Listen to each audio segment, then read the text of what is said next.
तो ये मत समझना कि तेरी शादी हो गई है तो तू मुझसे बच गई। तेरा वो हश्र करूंगी मैं जिससे तेरा इंसानियत पे से भरोसा उठ जाएगा। आरोही के पास चुपचाप सुनने के अलावा कोई चारा भी नहीं था। अब वहां जाकर कोई नाटक ना करना। जब तक तेरा पति विक्रम मुझे कॉन्ट्रैक्ट नहीं दे देता तब तक। अगर तेरी वजह से कुछ भी गड़बड़ हुई तो तू तेरी माँ का चेहरा कभी नहीं देख पाएगी। आरोही ने अपने पिता की बात भी सुन ली। सौतेली बहन और पिता के बाद अब बारी थी सौतेली माँ की। देख बेटा, वहां जाके हमें भूल मत जाना, हाँ? और ससुराल में जो कुछ भी मिले ना तुरंत हमें भेज देना, वरना तुझे तो पता ही है क्या हाल होगा, है ना बच्चे? शादी के बाद आरोही अपने पति विक्रम के अंधेरे कमरे में गई।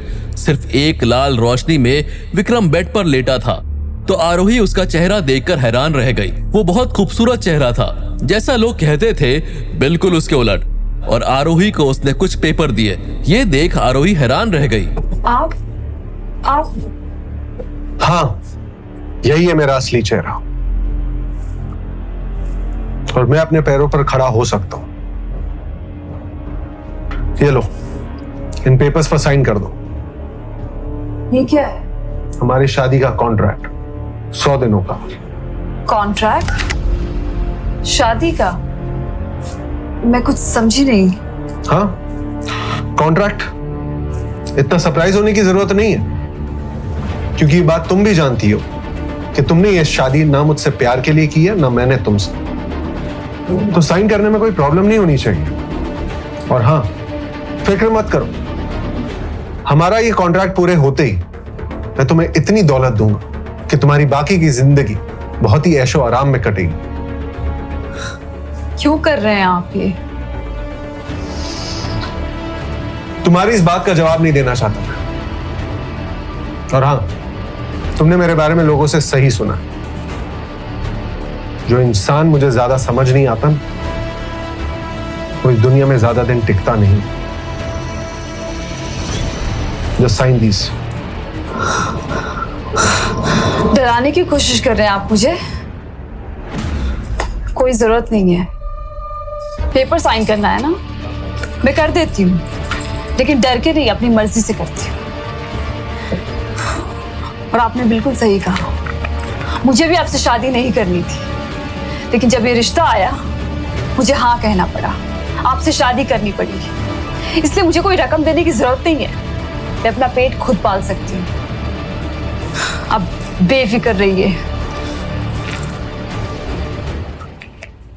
सुबह आरोही को उसकी सास इंद्रानी ने उसके मायके भेज दिया शादी के कुछ रस्म के लिए। दूसरी तरफ आरोही की बहन अनन्या आरोही के इंतजार में थी। हेलो राघव, तुम्हारी आरोही आ रही है अकेले रस्म निभाने के लिए। बढ़िया मौका है तुम्हारे पास। मायके पहुंचकर जब आरोही अपने कमरे में पहुंची तो उसके पैरों तले से जमीन सरक गई। राघव, तुम? राघव के सर पर किसी ने पीछे से जोर से वार किया। ये कोई और नहीं, विक्रम था, जो व्हील चेयर पर बैठा था।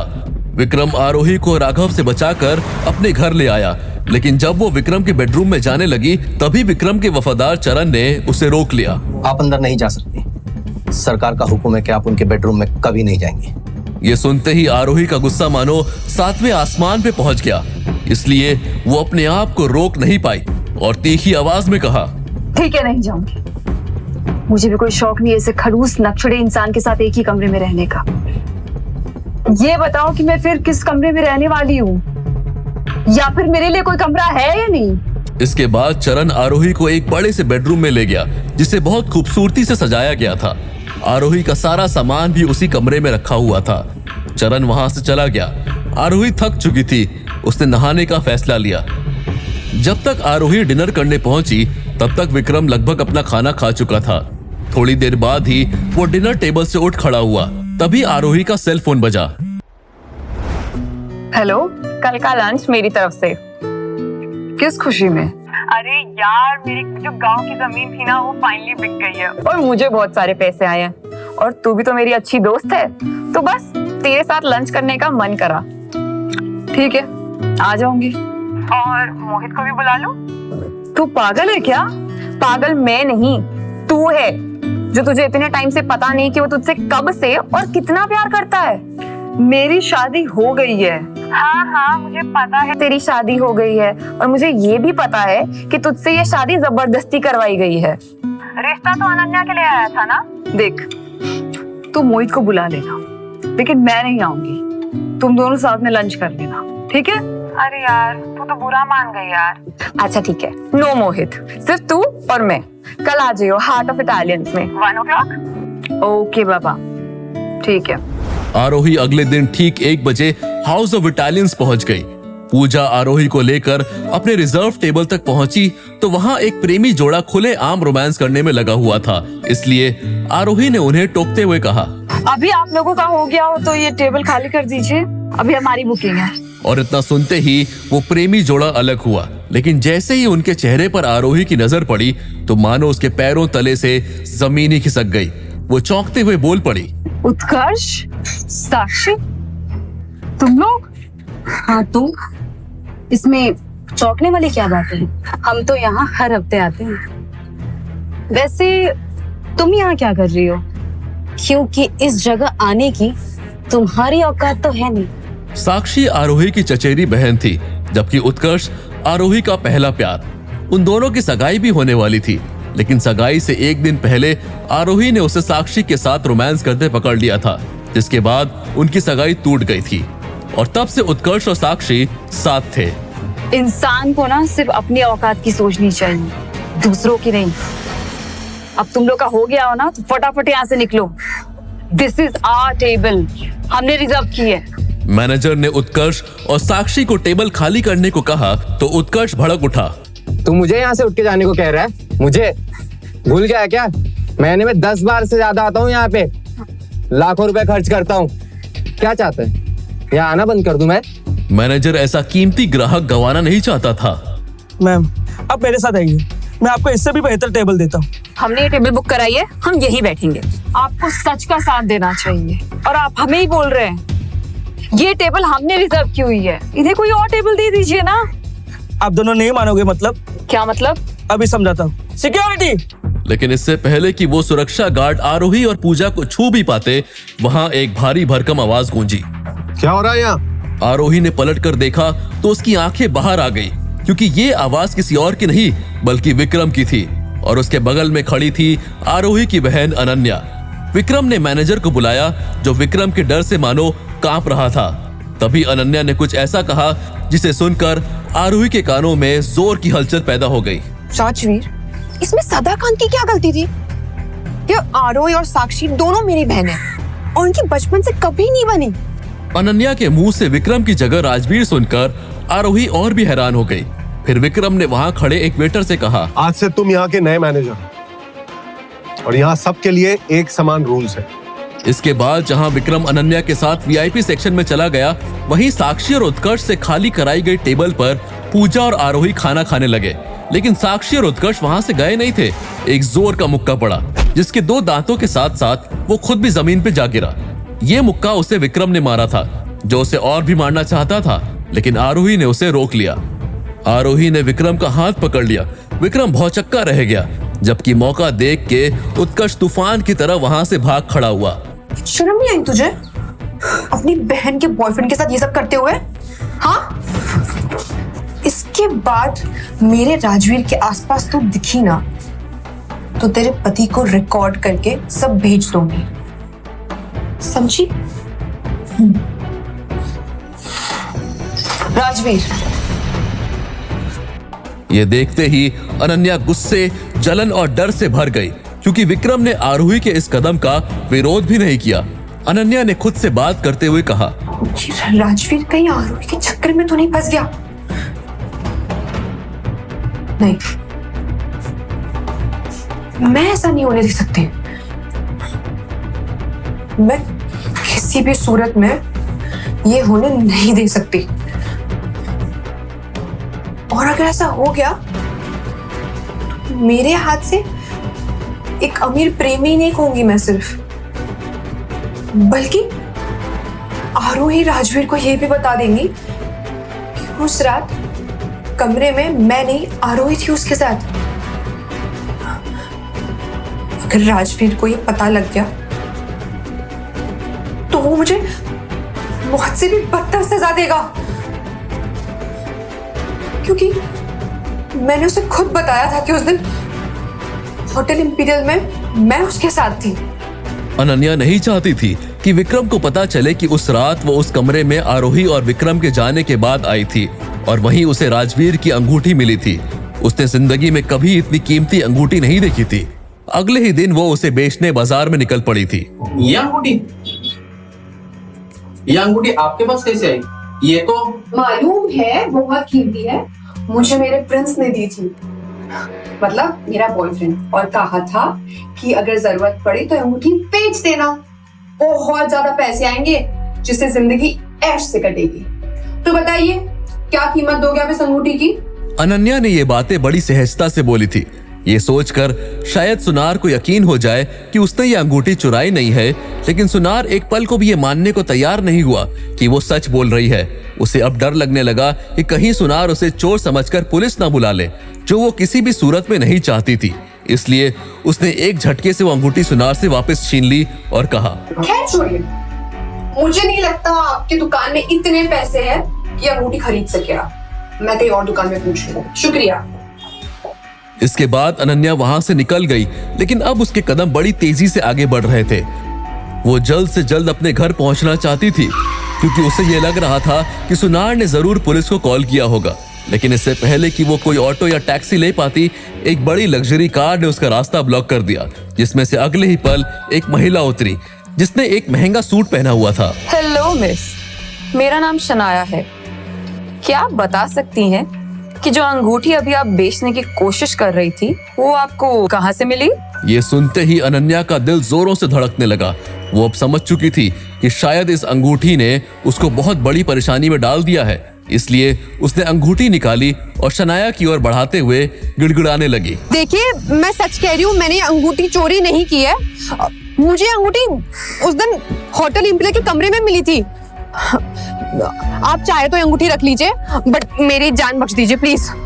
क्या सच में अनन्या ने वो अंगूठी नहीं चुराई थी? क्या हुआ था उस रात होटल इंपीरियल में? आखिर कैसे पहुंची होटल के कमरे में आरोही? क्या है उस अंगूठी का राज? आओ बैठो। आरोही को पता था कि जब तक उसे अपनी मां नहीं मिलती तब तक उसे महेश्वर को झेलना पड़ेगा। इसलिए वो बिना कोई बहस किए अंदर बैठ गई। महेश्वर ने राख से भरा कलश आरोही को दिखाया। उसे देखते ही आरोही चौंक गई। अगर तुमने मेरी बात नहीं मानी तो ये राख तुम्हारी माँ की राख भी हो सकती है। महेश्वर जानता था कि आरोही को डराकर अपना काम करवाने के लिए इतना बोलना काफी था। आपके बोलने पर शादी की है मैंने। आप क्या चाहते हैं? आप अपने पति को जाकर बोल, तुम पर अटैक करने वाले गुंडों को ढूंढने के लिए जो उसने 24 घंटे दिए थे ना, मैं उन्हें ढूंढ नहीं पाया हूं। और अब 24 घंटे हो गए। मुझे डर लग रहा है कि वो मेरे साथ कुछ कर ना दे। उसको जाकर बोल ये मैटर बंद करने के लिए। और वैसे भी तुम्हें कुछ हुआ तो नहीं ना? तुम तो अच्छी हो।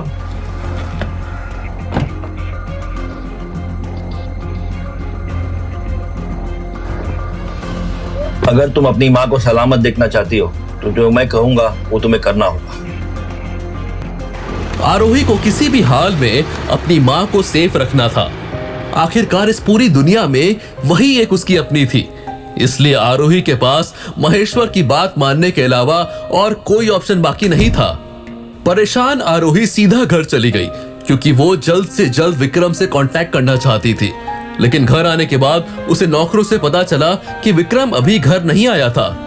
आरोही को एहसास हुआ कि उसकी और विक्रम की शादी को 2 दिन हो गए, लेकिन उसके पास विक्रम का नंबर तक नहीं है। आरोही ने घर के नौकरों से नंबर लेना चाहा, लेकिन किसी भी नौकर के पास विक्रम का नंबर नहीं था। आरोही को याद आया कि चरण विक्रम का सबसे वफादार नौकर है, उसके पास जरूर उसका नंबर होगा। लेकिन चरण के बारे में पता करने पर आरोही को पता चला कि वो भी किसी काम से बाहर गया हुआ था। उसके पास अब और कोई ऑप्शन नहीं था, इसलिए उसने अपनी बहन अनन्या को कॉल किया। अनन्या, राजवीर है क्या तुम्हारे साथ? शर्म बची है थोड़ी आरोही तुम में? इतना सब करने के बाद तुम राजवीर के लिए फोन कर लियो? बेशरम। अनन्या को इस तरह से बातें करता सुन राजवीर ने अनन्या के हाथ से मोबाइल ले लिया। अनन्या मुझे बस ये जानना। आरोही ने जैसे ही फोन पर राजवीर यानी अपने पति विक्रम की आवाज सुनी, वो 2 सेकंड के लिए कहीं खो गई। क्या नाम है, बोलो। आरोही पहली बार फोन पर विक्रम की आवाज सुन रही थी और ये आवाज उसे बहुत अट्रैक्ट कर रही थी। राजवीर, कुछ इम्पोर्टेंट बात करनी थी। अभी भेजियो, शाम को घर आकर बात करूंगा। विक्रम की बात सुनकर आरोही ने बिना कोई बहस किए फोन रख दिया। वो सोचने लगी कि विक्रम को कन्विंस कैसे करेगी। काफी देर तक सोचने के बाद उसे ख्याल आया कि क्यों ना वो विक्रम के लिए उसका मनपसंद खाना बनाए। शायद इस बात से खुश होकर वो उसकी बात मान जाए। विक्रम के आने से पहले आरोही ने पूरा खाना बनाकर उसे अच्छे तरीके से डाइनिंग टेबल पर सजा दिया।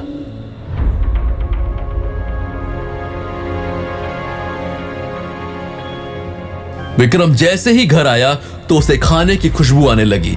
उसने देखा कि टेबल पर कई ऐसी चीजें थी जो उसके पसंद की थी। उसने अपने नौकरों से पूछा, खाना किसने बनाया? तो सारे नौकरों ने अपनी आंखों से आरोही की तरफ इशारा किया। विक्रम जल्दी से फ्रेश होकर खाने की टेबल पर बैठ गया और खाने पर टूट पड़ा। बहुत दिनों बाद विक्रम को ऐसा लगा कि उसने घर का खाना खाया था।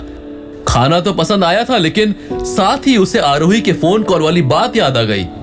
इतना क्या इंपॉर्टेंट काम आ गया था जो मुझसे बात करने के लिए तुमने अपने बहन के फोन पे कॉल किया था? मुझ पर अटैक करने वाले लोगों के बारे में पता लगाने के लिए आपने जो मेरे पापा को काम दिया था, उस मैटर को क्लोज कर दीजिए। वैसे भी मैं अब सेफ हूँ, तो इस मैटर को बढ़ा के मैं अपने पापा की मुश्किलें नहीं बढ़ाना चाहती। वो 24 घंटे अब पूरे हो चुके हैं, मैं अब कुछ नहीं कर सकता। चरण महेश्वर को पकड़ने ऑलरेडी निकल चुका है। और हाँ, ये मत सोचना कि आज तुमने मेरे लिए ये डिनर बनाया तो मैं अपनी बात बदल लूंगा। मेरा डिसीजन नहीं चेंज होगा। विक्रम की बात सुनकर आरोही को समझ आ गया था कि चाहे वो कितनी भी कोशिश कर ले, विक्रम उसकी बात नहीं मानेगा। सॉरी माँ, मेरी लाख कोशिशों के बाद भी मैं आपको सेफ नहीं रख पाई। सिर्फ एक दिन ऐसा खाना बनाने से कुछ नहीं। अगर तुम अगले 30 दिन इसी तरह डिनर बनाती रही तो मैं अब शायद तुम्हारी बात मान लूं। बिल्कुल, मैं 30 दिन क्या, 2 महीने, 4 महीने, इनफैक्ट पूरी लाइफ तुम्हारे लिए खाना बनाने के लिए रेडी हूँ। इतना बोलते ही आरोही रुक गई। उसे याद आया कि ये शादी 100 दिनों के कॉन्ट्रैक्ट की थी। आरोही की बात पूरी होने पर विक्रम ने चरण को कॉल किया और महेश्वर को कुछ ना करने का ऑर्डर देकर फोन काट दिया। आरोही को इस बात की खुशी थी कि विक्रम ने उसकी बात मान ली और महेश्वर भी उसकी मां को नुकसान नहीं पहुंचाएगा। विक्रम की तरफ अट्रैक्ट होती हुई आरोही की फीलिंग गुस्से में बदल गई।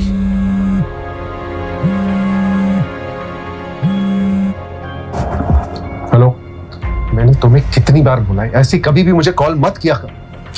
राजवीर, मैं तुम्हें बहुत मिस कर रही हूँ और मेरी तबीयत भी ठीक नहीं लग रही। प्लीज मुझे मिलने आ जाओ ना। बीमार हो तो डॉक्टर के पास जाओ, मेरे आने से क्या बदल जाएगा? अनन्या जानती थी कि राजवीर इतनी आसानी से नहीं मानेगा। राजवीर, तुम्हें याद है जब मैंने अपनी जान पर खेलकर तुम्हारी जान बचाई थी? तब से मेरी तबीयत ठीक नहीं रहती, बुखार आते जाते रहता है मुझे। और देखो, आज भी मुझे बुखार आया हुआ है, तब रही हूं मैं बुखार में। अनन्या की बात सुनकर विक्रम उसकी बात मानने के लिए मजबूर हो गया, क्योंकि उसे अभी भी लगता है कि उस रात अनन्या ने ही उसकी जान बचाई थी। विक्रम अनन्या से मिलने के लिए रेडी हो गया। जब उसने अनन्या से पूछा कि उसे कहां मिलने आना है, तो अनन्या ने उसे होटल पर्ल के रूम नंबर 501 में आने को कहा। हेलो डॉक्टर मोहित। आरोही, जल्द से जल्द हमें पर्ल होटल जाना होगा। हमारे रेगुलर कस्टमर शर्मा जी वहाँ पर हैं और उनकी तबीयत बहुत ज्यादा खराब हो गई है। उन्हें एक्यूपंक्चर की इंजेक्शन तुम ही दे पाती हो, इसलिए तुम्हें भी मेरे साथ वहाँ जाना होगा। ओके डॉक्टर मोहित, मैं अभी आती हूँ। आरोही अपने काम को लेकर बहुत सीरियस थी, क्योंकि वो किसी का एहसान लेना पसंद नहीं करती थी और यही काम उसके लिए एक इनकम का जरिया था। आरोही इस बात से अनजान थी कि उसका पति विक्रम और अनन्या भी इसी होटल में मिलने वाले थे। आरोही ने मोहित से पेशेंट का रूम नंबर पूछा तो मोहित ने बताया कि वो 502 में रुके हुए हैं। दोनों सीधा पेशेंट के पास गए।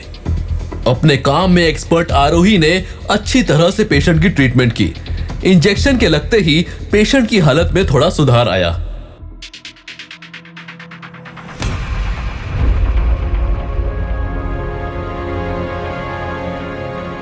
तुम इतनी रात को इस आदमी के साथ यहां क्या कर रही हो? नहीं सर,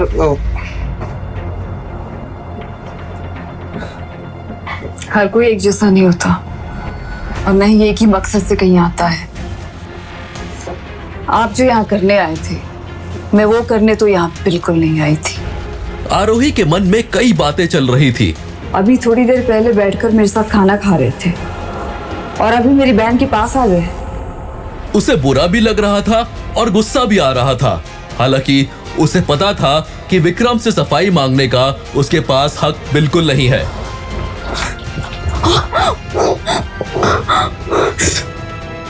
वहां खड़े मोहित और अनन्या ये देखकर दंग रह गए थे। उन्हें कुछ समझ नहीं आ रहा था कि आखिर आरोही के लिए राजवीर इतना कंसर्न क्यों हो जाता है। मुझे नीचे उतारो, मैं खुद चलकर जा सकती हूँ। इतनी चोट भी नहीं आई है मुझे कि मैं खुद चल ना पाऊँ। विक्रम आरोही की बातों को अनसुना करते हुए कार पार्किंग एरिया में खड़ी अपनी गाड़ी की तरफ बढ़ता गया।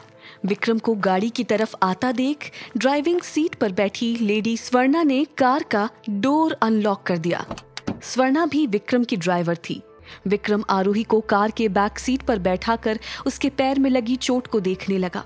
आरोही विक्रम की बात नहीं सुन रही थी, इसलिए विक्रम ने थोड़ा चिढ़ते हुए कहा, तुम्हें कितनी बार बताया है कि जब तक वो कॉन्ट्रैक्ट लागू है तुम्हें उसी हिसाब से रहना होगा।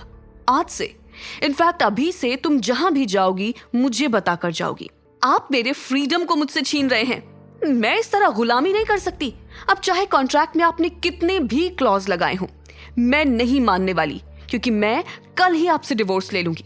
वैसे भी आप अपनी गर्लफ्रेंड से शादी करने वाले थे ना, तो अब आपको ज्यादा वेट नहीं करना पड़ेगा। आरोही की बात सुनकर विक्रम के चेहरे पर एक स्माइल आ गई। उसने हंसते हुए कहा, तुम ये भी नहीं कर सकती, क्योंकि तुमने खुद उस पेपर पर साइन किया था जिसमें यह भी मेंशन था कि अगले 100 दिनों से पहले तुम तलाक नहीं ले सकती हो। विक्रम की बात सुनकर आरोही को गुस्सा तो आया, लेकिन विक्रम को पहली बार हंसता देखकर आरोही सब भूल गई और उस चेहरे की हंसी में जैसे कहीं खो गई। आरोही अपने ख्यालों में थी, तभी कार का दरवाजा अचानक बंद होने के कारण आरोही का ध्यान टूटा। विक्रम कार के बाहर से स्वर्णा को बोला कि वो आरोही को घर ड्रॉप कर दे। कार अब होटल की वीआईपी पार्किंग से निकल चुकी थी। दूसरी तरफ आरोही के होटल से जाने के बाद भी मोहित और अनन्या वहीं होटल में खड़े थे। अनन्या का गुस्सा अब 7वें आसमान पर था। अनन्या मोहित की किसी भी बात का जवाब दिए बिना वहां अपने होटल के कमरे में आई और मोहित के मुंह पर कमरे का दरवाजा बंद कर दिया और बेड पर जाकर बैठ गई।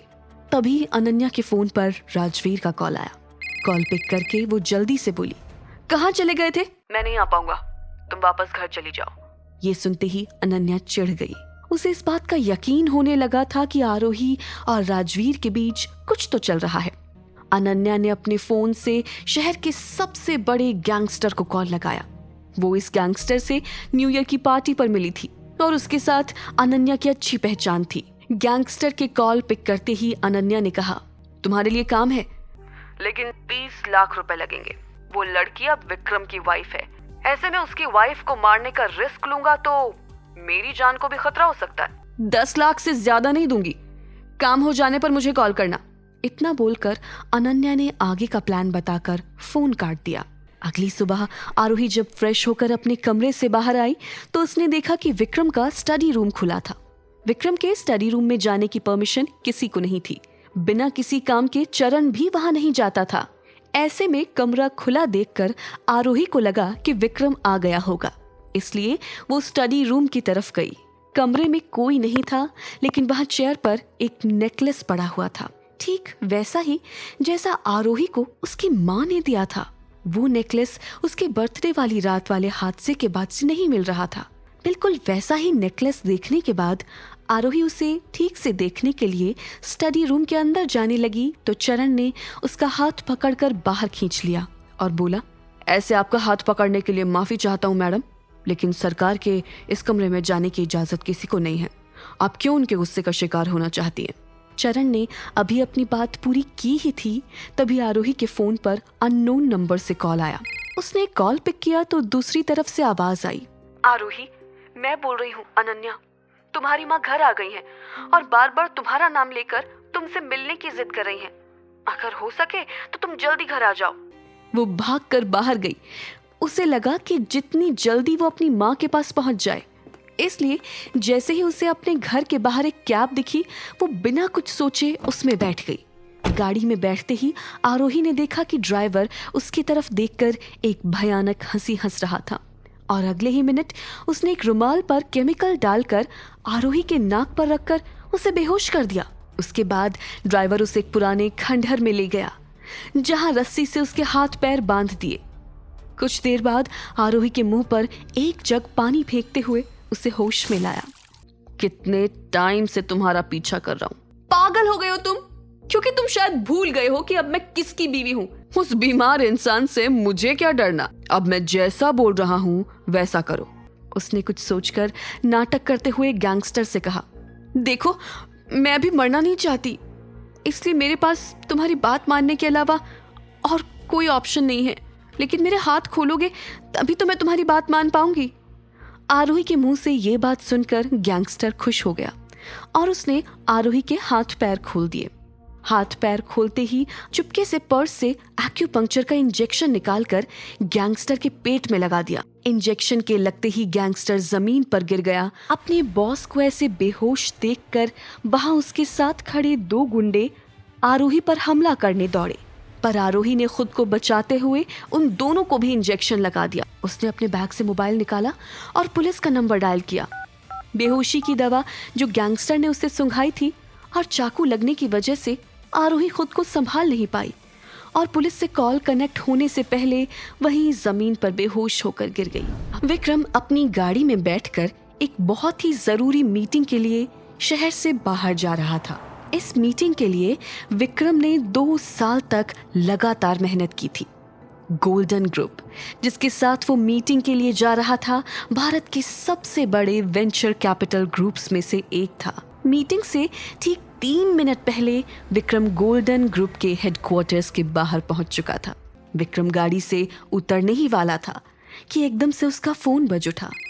उसे चरण का कॉल आ रहा था। उसने उसका कॉल तुरंत उठा लिया। जो भी है जल्दी बताओ, मीटिंग के लिए लोग वेट कर रहे हैं। सरकार, ये आरोही मैडम के बारे में है। दरअसल उन्हें एक कॉल आया था तो वो जल्दबाजी में घर से निकल गई। मुझे लगा कि वो अपने किसी पेशेंट की इमरजेंसी ट्रीटमेंट के लिए गई होंगी, पर काफी देर तक जब नहीं लौटी तो मैंने उनके क्लिनिक जाकर पूछा, मगर वहां तो पता चला कि ऐसी कोई इमरजेंसी थी ही नहीं। मैंने तुरंत आरोही मैडम को कॉल किया, लेकिन उनका फोन तब से नॉट रीचेबल आ रहा है। मैंने उनकी लास्ट लोकेशन का पता लगाने की कोशिश की तो किसी वेयरहाउस की लोकेशन बताई। सर, पता नहीं क्यों ऐसा लग रहा है कि कुछ बुरा हुआ है। मुझे लगता है मैडम। इससे पहले कि चरण अपनी बात पूरी कर पाता, विक्रम ने स्वर्णा से कहा, गाड़ी घुमाओ, और फोन पर कहा, चरण मुझे वेयरहाउस की लोकेशन भेजो। कहकर उसने कॉल काट दिया। विक्रम तुरंत गाड़ी से उतरा और लात मारकर वेयरहाउस का दरवाजा तोड़ दिया। स्वर्णा भी उसके पीछे गई। अंदर जाते ही उसने देखा कि आरोही एक लाश की तरह वहां जमीन पर पड़ी है। उसके आसपास 3 और लोग बेहोश पड़े हैं। वो सीधा उसके पास गया और उसका सर अपनी गोद में रख के सबसे पहले उसने उसकी हार्ट बीट चेक की। यहाँ का माहौल देखकर तो किडनैपिंग लग रही है सर। विक्रम की नजर एक्यूपंक्चर की सुइयों पर पड़ी। लगता है आरोही ने अपने आप को बचाने के लिए ये सुइयां इन गुंडों को चुभा दी, पर किसी चीज के वार से वो बेहोश हो गई। पर कोई आरोही को किडनैप क्यों करेगा? जल्दी से जल्दी गाड़ी से फर्स्ट एड किट लेकर आओ। जैसे ही स्वर्णा फर्स्ट एड किट लेकर आई, विक्रम ने तुरंत आरोही के हाथ पे लगा घाव साफ किया और उस पर दवाई लगाई। उसके बाद वो आरोही को उठाकर गाड़ी की तरफ ले गया। उसने आरोही को पिछली सीट पर लेटाया और खुद उसका सर अपनी गोद में रखकर बैठ गया। आरोही ने उसे कस के पकड़ लिया और बेहोशी में कहने लगी, मैं तुमसे बहुत प्यार करती हूँ, मुझे कभी छोड़ के मत जाना माँ। ये कह के उसने विक्रम को और कस के पकड़ लिया। घर पहुंचते ही विक्रम आरोही को अपनी गोद में उठाकर अपने कमरे तक ले गया और बिस्तर पे सुला दिया। फिर वो बिस्तर के पास जाके बैठ गया और जैसे दुआ करने लगा कि आरोही उठ जाए। इतने में चरण दरवाजे पे आया और बोला, सरकार, जिन लोगों ने आरोही मैडम को किडनैप किया था उन्हें उठा लाया हूँ। बेसमेंट में बेहोश पड़े हैं, फिलहाल कुछ नहीं। जी सरकार, कह के चरण चला गया। विक्रम वहीं आरोही को देखते हुए बैठा रहा। थोड़ी देर में आरोही को होश आया। उसने तुरंत फोन उठाया और अनन्या को कॉल किया। कौन बोल रहा है? अनन्या ने फोन उठाते ही पूछा। मुझे पता था तू बहुत ही ज्यादा घटिया इंसान है, पर इतनी गिरी हुई हरकत करेगी ये मैंने कभी नहीं सोचा था। किस बारे में बात कर रही हो तुम? अनन्या, तू भी जानती है कि मैं क्या बात कर रही हूँ। मैंने पिछले महीने ही तुझे उस गुंडे के साथ देखा था जिसने मुझे मारने की कोशिश की। अपनी लाइफ की हर प्रॉब्लम का ब्लेम मुझ पे डालना छोड़ दे आरोही, कुछ नहीं मिलेगा इससे। और फोन काट दिया। तुम्हें कैसे पता चला कि ये सब अनन्या ने किया है? 14 सालों से जानती हूँ मैं उसे। थोड़ी देर वेट करते हैं, वो गुंडे होश में आएंगे तो उनसे पूछताछ करते हैं, सब सच पता चल जाएगा। चलो चल के खाना खा लेते हैं, चोट और दवाइयों के कारण वीकनेस आ रही होगी, विक्रम ने आरोही से कहा। और फिर वो उसे डिनर टेबल तक ले गया। तुम बेहोशी में बार बार अपनी माँ का नाम ले रही थी। मुझे लगता है तुम्हारी अपनी फैमिली से बनती नहीं है। फिर ये वो मेरी सौतेली माँ है। मेरी सगी माँ को सालों पहले मेंटल फैसिलिटी में डाल दिया था। कुछ महीनों पहले वो गायब हो गई। जब आपका शादी का रिश्ता आया, मेरे पापा ने मेरे आगे यही शर्त रखी थी कि अगर मैं शादी के लिए हाँ कर देती हूँ तो वो मुझे मेरी माँ से मिलवाएंगे, पर शादी होते ही वो मुकर गए। अब तो बस ऐसा लगता है कि वो अपना काम निकलवाने के लिए मेरा इस्तेमाल करते हैं। माँ से मिलाने के लिए शादी की शर्त क्यों? मेरे बाप को बस अपने पर्सनल फायदे से मतलब है। जब उन्हें पता चला कि रायजादा खानदान से रिश्ता आया है, उन्हें लगा कि मेरी शादी हो जाएगी तो आपसे प्रोजेक्ट मिलने के चांसेस बढ़ जाएंगे। ये सुन के विक्रम को लगा कि उसके और आरोही के बीच में कितनी सिमिलैरिटीज हैं। चरण तेजी से अंदर आया और विक्रम के पास खड़े होकर बोला, महेश्वर के साथ हमारी जिस प्रोजेक्ट की बात चल रही थी, पर सरकार वो 100 करोड़ की डील है। और आप जानते हैं कि महेश्वर, हाँ जानता हूं कि शायद महेश्वर ये प्रोजेक्ट हैंडल ना कर पाए, पर तुमसे जितना कहा जा रहा है उतना करो। अगले दिन विक्रम सुबह जल्दी उठकर अपनी लाइब्रेरी में बैठकर कुछ पढ़ते हुए चाय पी रहा था, जब चरण तेजी से लाइब्रेरी में आया और बोला, सरकार, उन गुंडों ने बता दिया है कि आरोही मैडम पे हुए हमले के पीछे कौन है। कौन? वही जिसका डर था, आरोही मैडम की बहन अनन्या। आरोही अपने कमरे में आराम कर रही थी जब चरण उसके पास आया। मेरे साथ चलिए मैडम। चरण की आवाज सुन के ऐसा लग रहा था जैसे वो हड़बड़ी में है। आरोही उसके साथ चल दी। जैसे ही घर के बेसमेंट में पहुंची, उसने देखा कि विक्रम भी वहां मौजूद था। वो 3 गुंडे जिन्होंने उसको मारने की कोशिश की थी, घुटनों के बल जमीन पर बैठे हुए थे। मैडम, हमें प्लीज माफ कर दो, हम ये गलती फिर कभी नहीं करेंगे। हम कभी तुम्हारी तरफ आंख उठा के भी नहीं देखेंगे, पर प्लीज हमें माफ कर दो। ठीक है, आरोही ने कहा, मैं तुम्हें माफ कर दूंगी। बस मुझे इतना बताओ कि ये तुमने किसके कहने पर किया? हमने तो जो कुछ किया आपकी बहन अनन्या के कहने पे किया। उसकी इस बात से आरोही का शक यकीन में बदल गया। आप क्या कहते हैं, इनके साथ क्या करना चाहिए? जो तुम्हें ठीक लगे वो ही करना चाहिए। वैसे इन सब की मास्टरमाइंड तो अनन्या है, उसके साथ क्या करेंगे? विक्रम ने अनन्या के मेंशन पर नजरें चुरा ली। तो जिसने इनसे ये सब करवाया है वो तो इससे भी बुरा डिजर्व करती है ना। मैं अनन्या के साथ ऐसा बर्ताव नहीं कर सकता। वाह, क्या हिपोक्रेसी है ये। कोई और आपकी बीवी की तरफ आंख उठाकर भी देखे तो आपको गुस्सा आ जाता है, पर आपकी गर्लफ्रेंड अनन्या उसे मारने की कोशिश करे तो आपके मुंह से छू तक नहीं निकलती। मुझे आज तक लगता था कि आप इंसान जैसे भी हो, कायर नहीं है। आज वो भी गलत साबित हो गया। वो बेसमेंट से निकलकर सीधा घर से बाहर चली गई। सारी बातों से ध्यान हटाने के लिए उसने अपने क्लिनिक जाना ठीक समझा। विक्रम ने वहां से निकल के अनन्या को कॉल किया। फोन उठाते ही अनन्या चहकते हुए बोली, हाय बेबी, मैं अभी तुम्हारे बारे में सोच रही थी। I miss you so much. Vikram ये सब बकवास सुनने के मूड में नहीं था। मुझे 10 मिनट में रोज गार्डन में मिलो। अनन्या को विक्रम की इस रूड टोन की आदत थी। ओके बेबी, मैं तुम्हारा वेट करूंगी, जल्दी आना। थोड़ी देर बाद विक्रम अपनी गाड़ी लेकर अनन्या से मिलने रोज गार्डन पहुंचा। ये मत सोचना मैंने तुम्हें इसलिए जाने दिया क्योंकि मुझे किसी भी तरह की कोई फीलिंग्स है। ये सिर्फ इसलिए है क्योंकि तुमने उस रात मेरी जान बचाई थी। पर मैंने किया क्या है? नाटक मत करो, तुम अच्छी तरह जानते हो कि तुमने क्या किया है। We are over. आज के बाद मुझे कभी कॉल मत करना, प्लीज ऐसा मत करो। जो औरत अपनी बहन के साथ ऐसा कर सकती है वो किसी की सगी क्या होगी? कहकर विक्रम वहां से तुरंत निकल गया। अनन्या ये सुन के किसी स्टैचू की तरह वहां खड़ी हो गई। उसे ये सोच के गुस्सा आ रहा था कि आरोही ने उसके बॉयफ्रेंड को उसके खिलाफ भड़काया है। दूसरी तरफ आरोही अपने क्लिनिक के पास वाले रेस्टोरेंट में बैठकर खाना खा रही थी। वो पानी लेने के लिए उठी ही थी कि अनन्या वहां पहुंच गई। तू अपने आप को समझती क्या है? हाँ, तेरी वजह से राजवीर ने मुझसे ब्रेकअप कर लिया है। खुश है तू अब? आरोही ये बात सुन के सच में खुश हो गई। तुझे जरा भी शर्म है? कह के वो आरोही को मारने के लिए उसकी तरफ बढ़ने ही लगी थी कि एकदम से उसे लगा जैसे वो पैरालाइज हो गई है। क्या किया तूने? मैं हिल क्यों नहीं पा रही हूँ? वैसे तो तेरे घटियापने की कोई दवाई नहीं है, पर इस सुई पर लगी दवाई से कम तू अपना घटियापन जगह जगह नहीं फैलाएगी। आरोही ने उसे अपनी एक्यूपंक्चर वाली सुई दिखाते हुए कहा। अब तक विक्रम अपनी गाड़ी में वहां आ चुका था। उसने दोनों को लड़ते हुए देखा।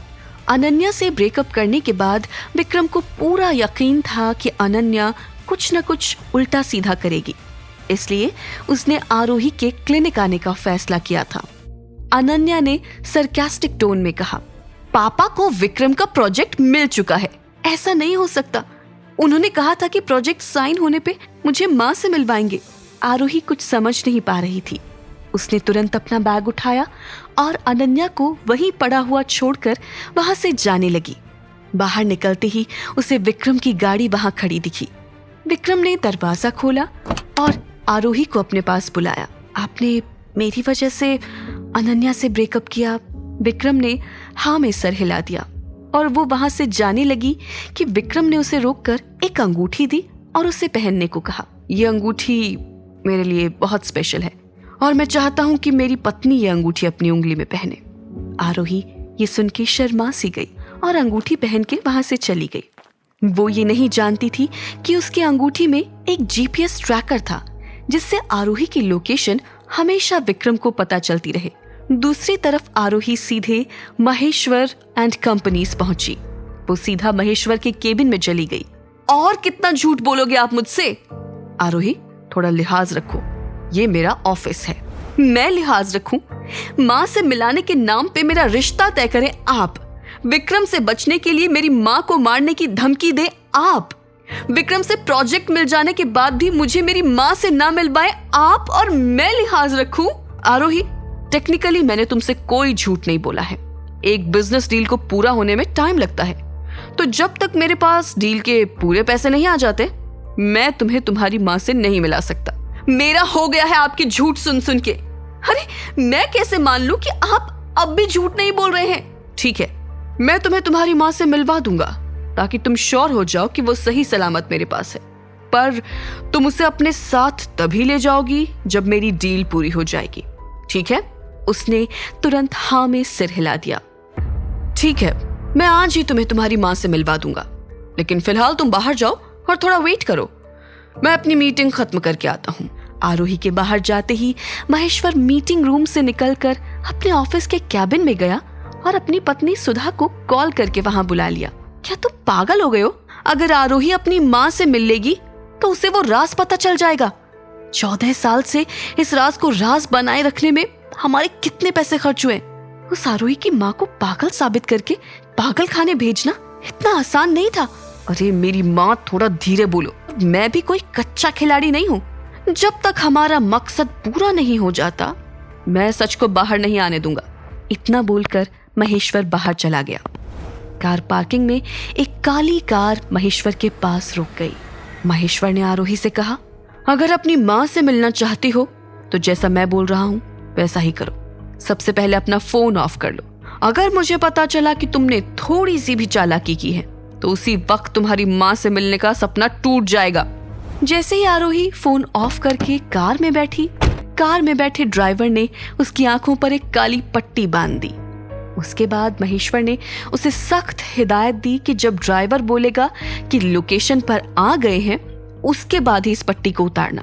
बीच में कोई होशियारी नहीं चलेगी। विक्रम की दी हुई अंगूठी न सिर्फ महंगी थी बल्कि ये एक हाई टेक डिवाइस थी जिससे आरोही के लोकेशन का अपडेट विक्रम अपने मोबाइल पर देख सकता था। विक्रम ने जब अपने मोबाइल पर आरोही का लोकेशन देखा कि वो घर आने की जगह कहीं और जा रही थी तो तुरंत अपने ड्राइवर स्वर्णा के साथ आरोही के अपडेटेड लोकेशन का पीछा करने लगा। हम तुम्हारी माँ के पास आ चुके हैं। इस घर में फिलहाल तुम्हारी माँ रहती है। गाड़ी से उतरकर वो सीधे उस छोटी सी झोपड़ी की तरफ बढ़ गई। वहां पहुंचकर जैसे ही उसने दरवाजा खोला तो देखा उसकी माँ लता बिस्तर पर बैठी हुई थी। महेश्वर भी दाखिल हुआ। अपने सामने महेश्वर को देखकर लता डरते हुए बोली, तुम जाओ यहाँ से, यहाँ मत आओ। तुम अपनी माँ से इतने दिनों बाद मिली हो तो उसके साथ बात करो, मैं डिस्टर्ब नहीं करूंगा। इतना बोलकर महेश्वर बाहर चला गया और निकलते हुए कमरे का दरवाजा बंद कर गया। अब आरोही खुद पर काबू नहीं कर पाई और लता के गले लग गई। कौन हो तुम? उसने रोते हुए कहा। माँ, मैं आपकी बेटी आरोही हूँ। ये सुनते ही लता के चेहरे पर खुशी के हाव भाव आ गए। उसने कसकर अपनी बेटी आरोही को पकड़ लिया और रोने लगी। आरोही, कोई दरवाजा नॉक कर रहा है। ये तुम्हारे पापा होंगे। डरो मत, वो तुम्हें या मुझे कोई नुकसान नहीं पहुंचाएंगे। वो पक्का हम दोनों को लेने यहाँ आए होंगे। थोड़ी देर तक लता आरोही के साथ अजीब अजीब सी बातें करती रही और फिर अचानक बहुत नर्वस हो गई और उसने अपनी कांपती हुई आवाज में अपनी बात जारी रखी और आरोही से कहा, आरोही बेटी, तुम्हें उस महेश्वर से बच के रहना चाहिए। वो हम दोनों को मार देगा। लता इससे पहले कि और कुछ बोल पाती, महेश्वर ने लात मारकर दरवाजा खोल दिया और आरोही की तरफ देखकर बोला, चलो, मुलाकात का वक्त खत्म हुआ। माँ, मुझे अभी जाना होगा, लेकिन मैं जल्द ही आपको लेने वापस आऊंगी। मैं बस आपको किसी भी हाल में सेफ देखना चाहती हूँ। न चाहते हुए भी वो चुपचाप महेश्वर के साथ कार के पास चली गई। कार के पास खड़ी होकर वो अभी भी उस कमरे की तरफ देख रही थी जहां उसकी बेबस माँ थी। महेश्वर ने आरोही की तरफ आंखों पर बांधने के लिए वही काली पट्टी बढ़ाई जिसे बांधकर आरोही इस जगह आई थी। आरोही अपने हाथों में काली पट्टी लेकर कार में बैठ ही रही थी कि उसने देखा सामने से एक शानदार कार धूल उड़ाती हुई उसकी तरफ आ रही थी। आरोही अपनी गाड़ी से बाहर आकर देखने लगी। गाड़ी ठीक महेश्वर की कार के पास आकर रुकी। दरवाजा खुलते ही चरण उतरा और एक व्हील चेयर खोली।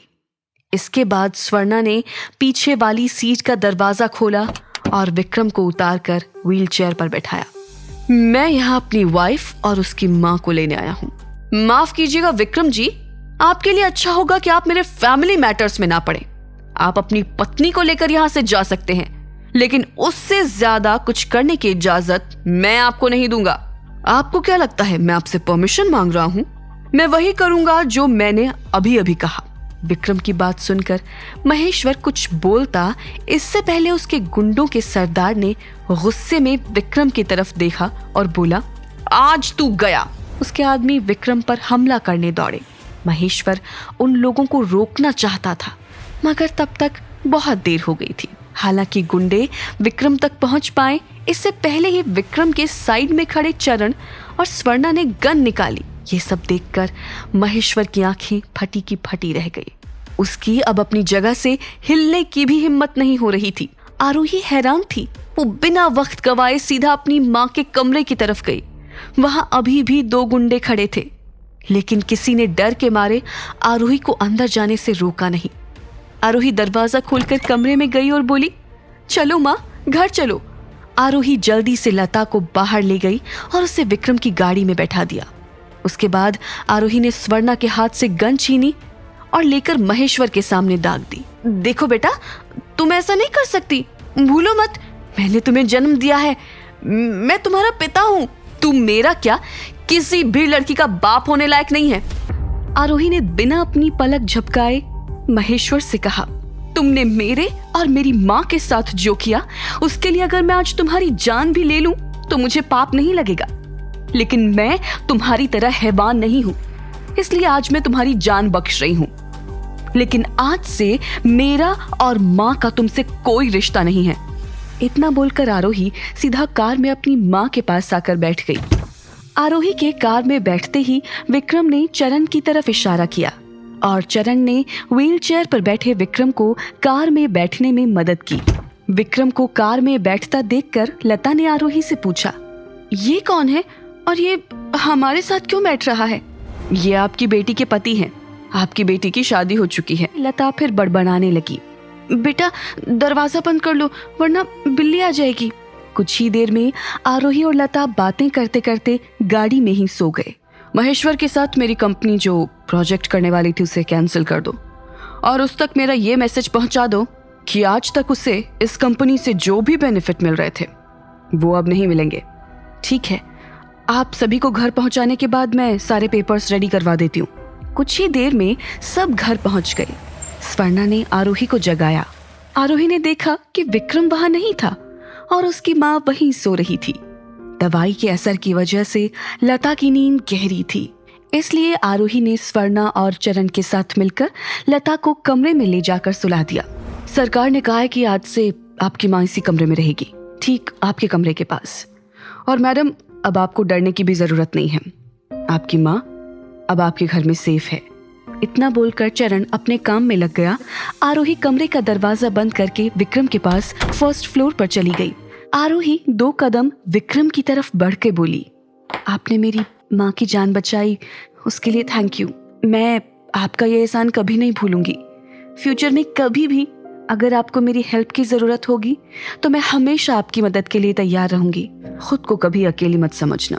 तुम मुझे और मेरी माँ को अपनी फैमिली मान सकती हो। विक्रम की इस बात से आरोही के चेहरे पर हंसी आ गई और वो विक्रम को फिर एक बार थैंक यू बोलकर वहां से चली गई। जैसे ही वो अपने कमरे के दरवाजे तक पहुंची, उसके कदम चक्कर आने से लड़खड़ा गए और उसने वही उल्टी कर दी।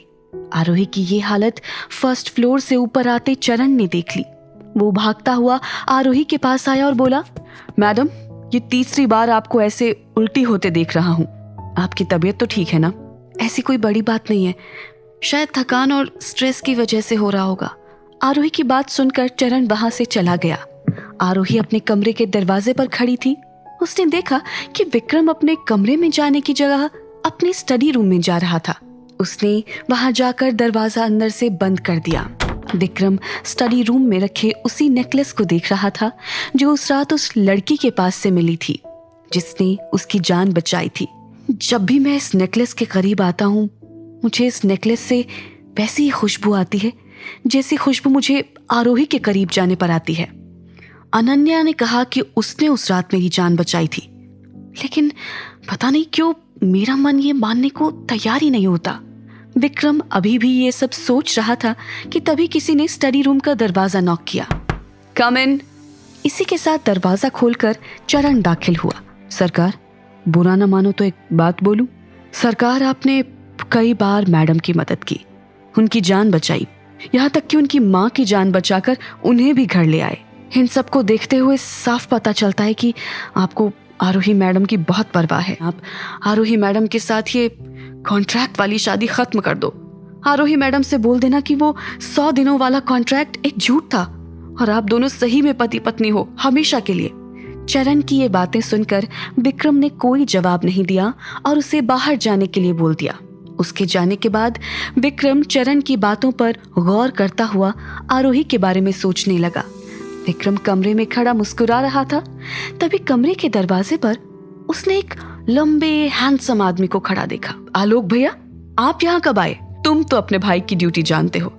अभी भी एक मिशन पर हूँ जिसकी वजह से फोन यूज नहीं कर सकता, इसलिए तुम्हें उस दिन भी इन्फॉर्म नहीं कर पाया था और आज भी बिना बताए आ गया। लेकिन थैंक गॉड तुम आज मुझे मिल गए। ये बोलते हुए आलोक की नजर नेकलेस पर गई। मैं 3 दिन पहले जब तुमसे मिलने आया था तब तुम्हें ढूंढता हुआ इस कमरे में आया तो ये नेकलेस मुझे यहाँ मिली। मुझे ये काफी जानी पहचानी लग रही थी। उस दिन तो मुझे ठीक से याद नहीं आ रहा था, लेकिन बाद में जब याद आया तो मैंने सोचा तुम्हें बता दूं। दरअसल ये नेकलेस हमारे सूर्यकांत जी की थी, जिसने मरने से पहले इस नेकलेस को उस लेडी को दे दिया था जिसने उनकी एक बार जान बचाई थी। वो उनसे बहुत प्यार करते थे, लेकिन काम के कारण सूर्यकांत जी को कुछ दिन के लिए कहीं बाहर जाना पड़ा, और जब वो वापस आए तो उस औरत ने किसी और से शादी कर ली थी और उसकी एक बेटी भी थी। उसके बाद सूर्यकांत जी ने कभी शादी नहीं की, लेकिन मरते समय बोलकर गए कि अगर कभी ऐसा कुछ हो कि उस लेडी की बेटी हमसे मिले तो उससे शादी कर लेना। ये सूर्यकांत जी की आखिरी इच्छा थी। ये भगवान का इशारा है कि तुम इस नेकलेस वाली लड़की से मिले और उसने तुम्हारी जान बचाई। अपने सूर्यकांत जी की आखिरी इच्छा पूरी करने के लिए और उस लड़की के एहसानों का बदला चुकाने के लिए तुम्हें उससे शादी कर लेनी चाहिए। आलोक ने ये कहा ही था कि उसका फोन बजा। सॉरी यार, एक अर्जेंट काम आ गया है, जाना पड़ेगा, बाद में मिलता हूँ। विक्रम के लिए सूर्यकांत की आखिरी इच्छा भी बहुत इंपॉर्टेंट थी। कुछ सोचते हुए उसने अपना मोबाइल उठाया और अनन्या को कॉल करके पूछा, कहाँ हो तुम? तरफ अनन्या ने विक्रम को उसी सिटी हॉस्पिटल के बाहर मिलने बुलाया था, जहां आरोही चेकअप के लिए आई थी। अनन्या ने हॉस्पिटल के बाहर आकर अपने चेहरे को मेकअप की मदद से थोड़ा बीमार जैसा बना लिया, ताकि वो राजवीर की सहानुभूति हासिल कर पाए। थोड़ी देर बाद एक सुंदर लिमिटेड एडिशन कार अनन्या के सामने आकर रुक गई, जिससे अनन्या का बॉयफ्रेंड बाहर आया। अनन्या खुशी खुशी राजवीर के पास गई और उसने कहा, राजवीर, कल जब हमारी लड़ाई हो गई थी उसके बाद से मैं बहुत दुखी थी और इसलिए तब से कुछ खाया भी नहीं, जिसके कारण मेरी तबीयत खराब हो गई थी, इसलिए मैं हॉस्पिटल आई हुई थी। मैंने अपनी बहन के साथ जो किया उसकी वजह से क्या तुम अभी भी यही सोचते हो कि मैं बुरी लड़की हूँ? अगर तुम्हें भी ऐसा लगता है तो मेरे जीने की कोई वजह ही नहीं रह जाएगी। मैं अभी अपनी जान दे दूंगी। अनन्या के इतने रोने से और उसकी जान लेने की बात से विक्रम को कोई खास फर्क नहीं पड़ रहा था, लेकिन सूर्यकांत के साथ अनन्या का कनेक्शन होने के कारण वो उसे मरने भी नहीं दे सकता था। विक्रम ने अनन्या का ध्यान भटकाते हुए अपनी जेब से वो नेकलेस निकाला और अनन्या से पूछा, क्या तुम इस नेकलेस को जानती हो? सच बताना, क्योंकि अगर तुमने झूठ बोला तो मुझसे बुरा कोई नहीं होगा। तुम ऐसा सोच भी कैसे सकते हो कि मैं तुमसे झूठ बोलूंगी? ये नेकलेस मेरा है, जो मुझे मेरी माँ ने दिया था। इसे मैं हमेशा पहने रखती थी, लेकिन जिस रात मैंने तुम्हारी जान बचाई थी उसके बाद से ही मुझे नहीं मिल रहा था। अनन्या की बात सुनकर न जाने क्यों विक्रम के चेहरे पर एक उदासी छा गई, इसलिए उसने नेकलेस को अपनी जेब में वापस रखते हुए अनन्या से कहा, शादी की डेट वही होगी जैसा मैंने पहले कहा था। आज से 96 दिन बाद हमारी शादी होगी। मेरी तुमसे एक रिक्वेस्ट है, क्यों ना शादी से पहले हम एंगेजमेंट करके एक रिलेशन में बन जाएं? ऐसा करने से मुझे इस रिलेशनशिप में थोड़ा सेफ फील होगा। ठीक है, हमारी एंगेजमेंट कल होगी, जगह और टाइम मैं बाद में बता दूंगा। तुम यहाँ क्या कर रही हो? ये सुनते ही विक्रम भी पीछे अनन्या की तरफ मुड़ा। उसने देखा कि आरोही अपने हाथ में एक पेपर लिए वहां खड़ी थी। विक्रम और आरोही अपनी जगह पर खड़े एक दूसरे को देख रहे थे। तभी अनन्या दौड़कर आरोही के पास गई। उसने आरोही का हाथ पकड़कर झूठे आंसू बहाते हुए कहा, आरोही, मैंने तुम्हारे साथ जो किया उसके लिए मुझे माफ कर दो। तुम्हें पता है, मेरी इस हरकत की वजह से राजवीर भी मुझसे बहुत गुस्सा था, लेकिन बाद में उसे लगा कि मैंने अपनी इनसिक्योरिटी में आकर ये सब किया था, तो उसने मुझे न सिर्फ माफ कर दिया बल्कि शादी के लिए भी प्रपोज किया। तुमने सुना ना, कल हमारी एंगेजमेंट है। मैं तुम्हें अभी इनवाइट कर देती हूँ, तुम जरूर आना। अनन्या ने जब अपनी बात खत्म की तो उसकी नजर आरोही के दूसरे हाथ में पकड़े पेपर पर गई। उसने आरोही से पूछा कि वो क्या है, तो आरोही बिना कोई जवाब दिए जल्दबाजी में वहां से जाने लगी। तेजी से चलने के कारण आरोही का पैर थोड़ा स्लिप हुआ। पैर स्लिप होने के कारण आरोही के हाथ से वो पेपर गिर गया। अनन्या ने जल्दी से जाकर उस पेपर को उठा लिया। आरोही, तुम प्रेग्नेंट हो? अच्छा, इसलिए तुम यहाँ सिटी हॉस्पिटल आई थी। क्या ये सच है? अगर हाँ तो कैसे, बताओ मुझे। इस रिपोर्ट पर मेरा नाम लिखा है, इसलिए रिपोर्ट तो मेरी ही है। और शायद आप भूल रहे हैं कि आप कल मेरी बहन के साथ एंगेजमेंट कर रहे हैं, तो आप उस पर ध्यान दीजिए। मैं अपनी पर्सनल बातें आपको क्यों बताऊं? अनन्या की बात पूरी भी नहीं हुई थी कि विक्रम ने उसे अपनी आंखों से घूर कर चुप करा दिया और वहां से चला गया। अपने बॉयफ्रेंड की नजरों में तो मैंने आरोही की पूरी इमेज खराब कर दी है, लेकिन अभी मेरा काम पूरा नहीं हुआ है। ये न्यूज मैं खुद आरोही के पति को दूंगी। आरोही भी घर के लिए निकल गई थी। उसने एक कैब रोकी और उसमें बैठ गई। घर आकर सबसे पहले वो अपनी माँ के कमरे में गई। कमरे का दरवाजा बंद करके जैसे ही वो पीछे मुड़ी, उसने देखा कि विक्रम उसके सामने खड़ा था। मैं विक्रम हूँ, तुम्हारा पति। तो क्या अब तुम मुझे एक्सप्लेन करोगी? हम दोनों हस्बैंड वाइफ हैं, लेकिन ये तो आप भी जानते हैं कि हमारे बीच कभी ऐसा कुछ हुआ ही नहीं। इससे ये बात तो क्लियर है कि ये आपका बच्चा नहीं है। इससे ज्यादा मैं आपको क्या एक्सप्लेन करूं? वैसे भी कल आपकी एंगेजमेंट है, आप उस पर फोकस करें तो ज्यादा अच्छा होगा। मैं ये बात बिल्कुल बर्दाश्त नहीं करूंगा कि मेरी वाइफ किसी और के बच्चे की माँ बने। शादी के अगले दिन ही मुझे पता चला कि मेरे पति का अफेयर मेरी ही बहन के साथ चल रहा है, और इस कॉन्ट्रैक्ट को खत्म करने के बाद आप उससे शादी भी करेंगे। यहाँ तक कि एंगेजमेंट की डेट फिक्स हो गई। आपके हिसाब से ये सारी बातें जस्टिफाइड हैं और बस मेरा प्रेग्नेंट होना गलत है। वैसे भी हमारे बीच कुछ नहीं था और ना कभी होगा। कुछ दिनों की बात है, फिर हमारे रास्ते अलग होंगे। मैं किसी भी हाल में अपने बच्चे को कुछ नहीं होने दूंगी। अपने बच्चे को सेफ रखने के लिए मैं अपनी माँ को लेकर यहाँ से भाग जाऊंगी और सीधा सिटी हॉस्पिटल चली गई, जहाँ डॉक्टर ने आरोही को चेक करने के बाद उससे कहा, किसी भी तरह का ज्यादा स्ट्रेस लेने से तुम्हें कंसीव करने में प्रॉब्लम हो सकती है और ये बच्चे के लिए अच्छा नहीं है। आरोही सोच रही थी कि वो किसी भी हाल में विक्रम के इरादे को कामयाब नहीं होने देगी। आरोही अभी ये सोच ही रही थी कि तभी उसके मोबाइल पर एक अननोन नंबर से कॉल आया।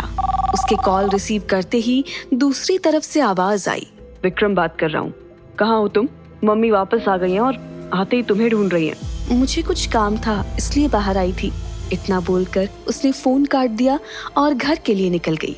घर पहुंचकर आरोही ने देखा कि उसकी माँ लता और विक्रम की माँ इंद्राणी दोनों फर्स्ट फ्लोर की लॉबी में बैठे खुशी खुशी बातें कर रही थी।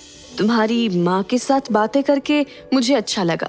हाँ, इनकी बातें थोड़ी उल्टी सीधी थी जो मुझे थोड़ी कम समझ आई, पर पता नहीं क्यों मुझे ऐसा लग रहा है कि मैं इन्हें पहले से जानती हूँ। क्या मैं आपको जानती हूँ? भूल गए आप?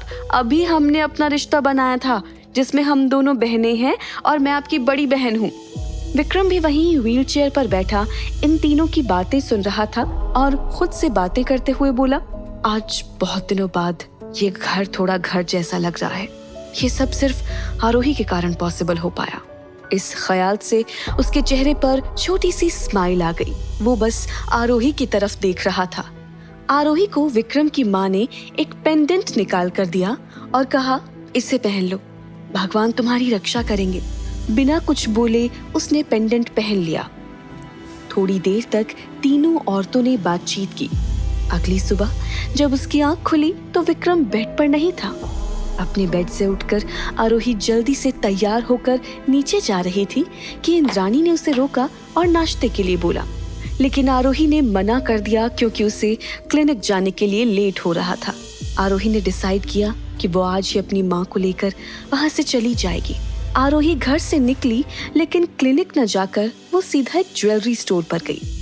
ज्वेलरी स्टोर पर जाकर उसने ज्वेलर को अपनी अंगूठी दिखाते हुए कहा, मुझे इसे बेचना है, इसके कितने पैसे मिल जाएंगे? इसकी कीमत का आप अंदाजा नहीं लगा सकती, और अगर उन्हें पता लग गया कि आप इस अंगूठी को बेचने यहाँ आई हैं, तो वो मेरी जान ले लेंगे। इतना बोलकर ज्वेलर ने आरोही को अपने स्टोर से जाने के लिए बोल दिया। आरोही उस अंगूठी को लेकर कई स्टोर पर गई, लेकिन सब ने उस रिंग को खरीदने से मना कर दिया। आरोही रिंग को लेकर एक आलीशान होटल के बगल के स्टोर में गई। वहाँ से भी उसे वही जवाब मिला, लेकिन जब वो स्टोर से निकल रही थी तब उस स्टोर के मालिक ने आरोही से कहा, ये रिंग कोई ज्वेलर नहीं ले सकता, लेकिन इस बगल के आलीशान होटल में किसी बड़े अमीर आदमी की एंगेजमेंट हो रही है और वो यहाँ रिंग लेने आया था, लेकिन उसे कोई रिंग पसंद नहीं आई। आपके पास जो रिंग है वो काफी महंगी है। आप उस होटल में जाके उस आदमी को ये रिंग बेच सकती हैं, शायद वो आपकी रिंग खरीद पाए। आरोही रिंग लेकर अंदर गई। उस बड़े से हॉल में स्टेज पर लड़का और लड़की खड़े थे जिनकी एंगेजमेंट होने वाली थी। आरोही उनके पीछे खड़ी थी, इसलिए उन दोनों का चेहरा अभी तक नहीं देख पाई थी। आरोही ने स्टेज की तरफ अपने कदम बढ़ाते हुए कहा, एक्सक्यूज मी सर, वो आप। इससे पहले आरोही कुछ बोल पाती, उसके पैर के नीचे से जमीन खिसक गई। उसकी आंखें फटी की फटी रह गई। तभी एक लड़की की आवाज आई, आरोही, मुझे नहीं लगा था कि मेरी उस हरकत के बाद तुम मुझे माफ करके यहाँ एंगेजमेंट में आओगी। आरोही के कानों में आवाज तो जा रही थी, लेकिन उसकी आंखें अभी भी वहां खड़े हैंडसम से लड़के पर थी, जो कोई और नहीं उसका पति विक्रम था, जो आज राजवीर बनकर उसकी बहन अनन्या से एंगेजमेंट करने आया था। तुम दोनों को एंगेजमेंट के लिए कांग्रेचुलेशंस। आरोही रोती हुई वहां से जाने लगी, तभी अचानक उसके सामने उसका एक्स बॉयफ्रेंड उत्कर्ष आ गया। उसने आरोही के आंसू पोंछने की कोशिश की तो आरोही 2 कदम पीछे होकर वहां से जाने लगी। आरोही, मैं तुमसे अभी भी प्यार करता हूँ। जब भी वो साक्षी मेरे पास आती है, मुझे सिर्फ तुम्हारा ख्याल आता है। देखो, तुम्हारे पापा महेश्वर ने कहा था कि एक बार मेरी शादी साक्षी से हो जाएगी तो वो मुझे अपने बिजनेस का कुछ हिस्सा देंगे। मुझे उस साक्षी के साथ रहना नहीं है। बस एक बार बिजनेस मेरे हाथ आ जाए तो मैं उसे तलाक दे दूंगा और तुम्हारे बीमार पति के मर जाने के बाद हम दोनों शादी कर लेंगे। तुम्हें एक ही बात कितनी बार समझानी पड़ेगी। आरोही का बैलेंस बिगड़ गया और वहीं जमीन पर गिर गई। आरोही की हालत देखकर विक्रम को बहुत गुस्सा आया। उसने दांत पीसते हुए उत्कर्ष को जोर का चांटा मारा। इसके बाद वो उत्कर्ष को पीटने लगा। मारपीट की आवाज सुनकर सारे गेस्ट उस जगह पर आ गए। उत्कर्ष को मारने के बाद जमीन पर गिरी आरोही को विक्रम ने अपनी गोद में उठाया और उसी होटल के कमरे में ले गया। क्या अनन्या और विक्रम की एंगेजमेंट हो जाएगी? क्या माँ को लेकर भाग जाएगी आरोही? क्या होगी उस एंगेजमेंट वाली अंगूठी की असली कीमत, जिसे किसी की खरीदने की औकात नहीं है? ये जानने के लिए देखिए अगला एपिसोड सिर्फ पॉकेट FM के YouTube चैनल पर, और शादी के बाद के सारे एपिसोड सुनने के लिए डिस्क्रिप्शन में दी गई लिंक से डाउनलोड कीजिए पॉकेट FM ऐप।